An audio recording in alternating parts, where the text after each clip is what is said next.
আমরা একটি logo design করব। লোগো ডিজাইন করার জন্য আমরা অ্যাডোবি ইলাস্ট্রেটর এটা ব্যবহার করব। আমরা লোগো ডিজাইন করার জন্য অ্যাডোবি ইলাস্ট্রেটর ব্যবহার করব। আর এই জন্য আমরা অ্যাডোবি ইলাস্ট্রেটরটা ওপেন দিই। তারপর ইনার পেজের জন্য প্রথমত এখানে নিউ অথবা কন্ট্রোল এন দিলেও একটা নতুন পেজ হবে। আমরা A4 এ রাখি।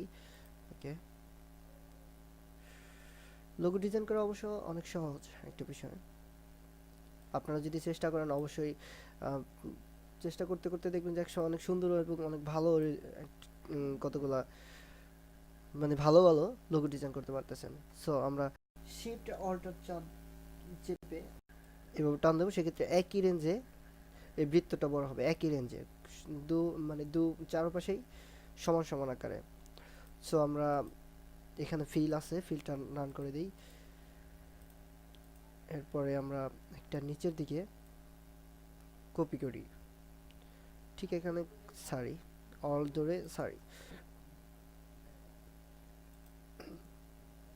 তারপর আমরা দুইটা এরকম সিলেক্ট করি।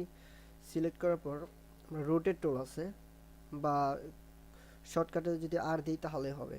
রোটেট টুল দিলে অটোমেটিক মাঝখানে এটা আসছে। দেন আমরা যদি এখানে সরে এইভাবে জিনিসটা করি, মনে করেন যে এইখানে সরে যদি এইভাবে করি, সেটা আমাদের ইচ্ছা। এটা কন্ট্রোল ডি দিলে অটোমেটিক এটা ঘুরবে ঘুরবে। কন্ট্রোল ডি দিলে অটোমেটিক কপি হবে। এই কপি হলো। আমরা এরকম ভাবে একটা ডিজাইন করতে পারি। অথবা আচ্ছা, আমরা এরকম করে একটা ডিজাইন একটা লোগো করে দেখাই। সো আমরা এখানে অনেকগুলো কপি হয়েছে। সো আমরা যে কোনো একটা ধরি, আচ্ছা যেমনটা আছে থাক।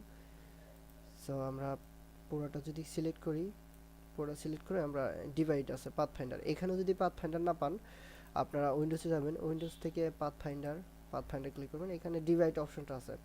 এরকম ক্লিক করলেই নিচে লেখা আসবে যে কোনটা কোন।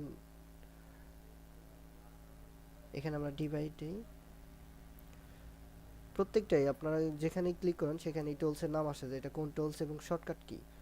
সো আমরা এটা দিয়ে পরে সিলেক্ট করি, অবশ্যই এটা গ্রুপ হয়ে গেছে প্রত্যেকটা। আমরা এটা সিলেক্ট না করে ডাইরেক্ট সিলেকশন দিয়ে এখানে ক্লিক করলে প্লাসটা দিয়ে সিলেক্ট করি।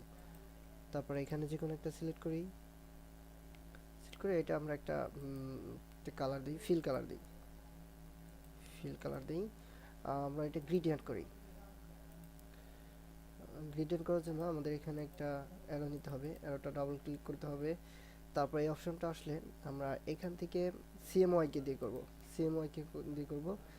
তারপরে মনে করেন যে মাঝখানে আমরা লাল একটা বৃত্ত নিব, সেক্ষেত্রে মাঝখানে এমনটা নিলাম প্রায় লাল। আর সাইডে এই পাশে সাদা আছে, আমরা এখানে রিডেল দিয়ে রাখি, তাতে এটা মাঝখান থেকে শুরু হবে, মাঝখান থেকে শুরু হলো সাদাটা। সো আমরা এটা এই পাশে নিই, এইটা এই পাশে নিই, লালটা মাঝখানে রাখি। এরপর আমরা এখানে ক্লিক করি, এটাও সেম সিএমওয়াই কে করে দিতে হবে, সিএমওয়াই কে করলাম। তারপরে এটা একটা কালার দিব, আমরা মনে করেন সায়ান কালারটা আমরা দিই, সায়ান কালারটা। সেক্ষেত্রে আমরা এইরকম এই যে এইটা ধরে এই আরোটা দিয়ে আমরা এরকম বাড়াইতে পারবো কিংবা কমাতে পারবো। সো আমরা এইরকম এটা থাক। তারপর এটা হাইড কন্ট্রোল থ্রি দিয়ে হাইড করে রাখি। এখানে অতিরিক্ত যতগুলো আছে সবগুলো অবশ্য এটা অবশ্য বেশি হয়ে গেছে, যাক সমস্যা নেই।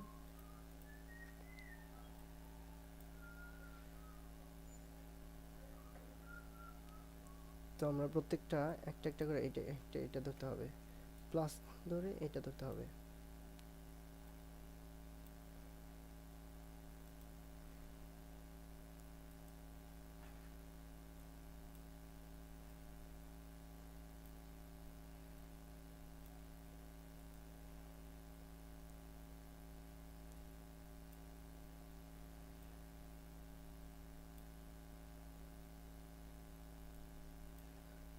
আমরা এইটা একটা কালার দিব, সেক্ষেত্রে এখানে আমরা গ্রেডিয়েন্ট কালার দিতে পারি।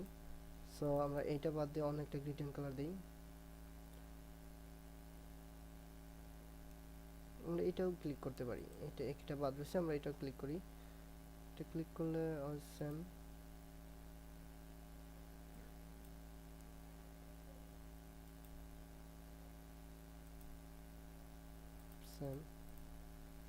এখানেও একটা বাদ রয়েছে, আমরা এটা ক্লিক করে দিই।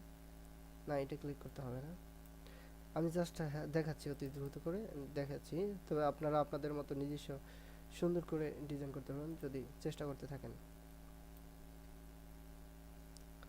সো মনে করেন এমন একটা কালার দিলাম, তারপর আমরা এটা Ctrl+3 দিয়ে হাইড করে রাখি। এরপরে আমাদের মনে করেন যে পিছনে এটা টোটালি আমরা সব হাইড করে রাখি, এইটা মাঝখানেগুলো হাইড করে রাখি। মাঝখানে অবশ্য আমরা একটা যে কোনো একটা কালার দিলে অনেক সুন্দর হবে, কালার দিলে দিতে পারি। সো আমি দেখাচ্ছি, আমরা গ্রেডিয়েন্টই কালার দিই। গ্রেডিয়েন্ট কালার দেওয়ার জন্য এখানে আমরা ক্লিক করব, এখানে আমরা এই গ্রেডিয়েন্টটা দেবো না, অন্য একটা কালার দেব। আমরা ইয়েলো কালার দিতে পারি, ইয়েলো কালারটা এখানে শো করি।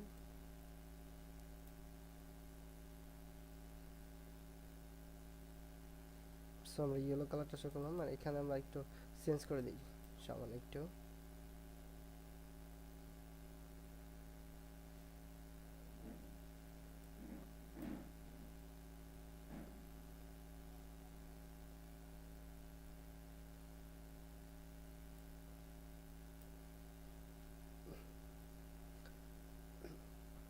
আমরা কিছুটা চেঞ্জ করলাম, এটা হাইড করে দিই।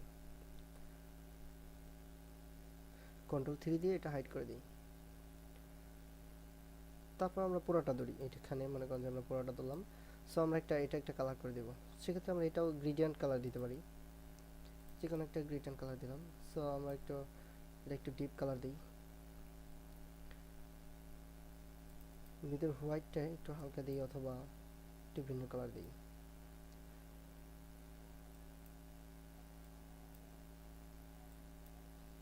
সো আমরা এরকম দিতে পারি।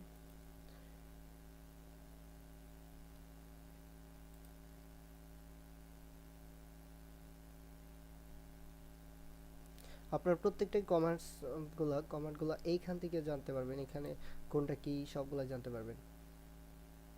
আমি অবশ্যই এখন এই এত সব কিছু দেখানো যাচ্ছে না, আমি জাস্ট একটা লোগো দেখাচ্ছি। পরবর্তীতে অবশ্য আপনাদের সব কিছু আস্তে আস্তে দেখাবো। Ctrl+3 দিয়ে আমি যেগুলো লক করছি সেগুলো ওপেন করতেছি। মনে করেন এই একটা লোগো হয়ে গেল। সো আপনারা এখন কি করবেন, এখন পুরোটা সিলেক্ট করে ব্ল্যাক স্টক কালারটা আমরা ফেলে দিব, ব্ল্যাকটা উপরে আনলাম, তারপর এটা নান করে দিই। সো এরকম একটা ডিজাইন হয়ে গেল, একটা ফুলের মতো লোগো বা ভিক্টর আমরা যেটাই বলি না কেন সেটা হয়ে গেল। তো আমরা এই দেখেন, তো এটাই বিভিন্ন মডিফাই করলে এটাই বিভিন্নভাবে করা যাবে। সো এটা আপনারা চেষ্টা করবেন, অবশ্য ধৈর্য ধরে ডিজাইন বা লোগো যাই করে না কেন ধৈর্য ধরে করতে হবে। তবে চেষ্টা করলে আস্তে আস্তে চেষ্টা করলে অবশ্যই সব কিছু শিখতে পারবেন। ওকে, আজকের মতো এখানেই, আমরা পরবর্তীতে আবার লোগো বা অন্যান্য কিছু ডিজাইন দেখাবো। সো আমার চ্যানেলটা সাবস্ক্রাইব করে রাখুন যাতে পরবর্তী ভিডিওগুলো অতি সহজে পেয়ে যান।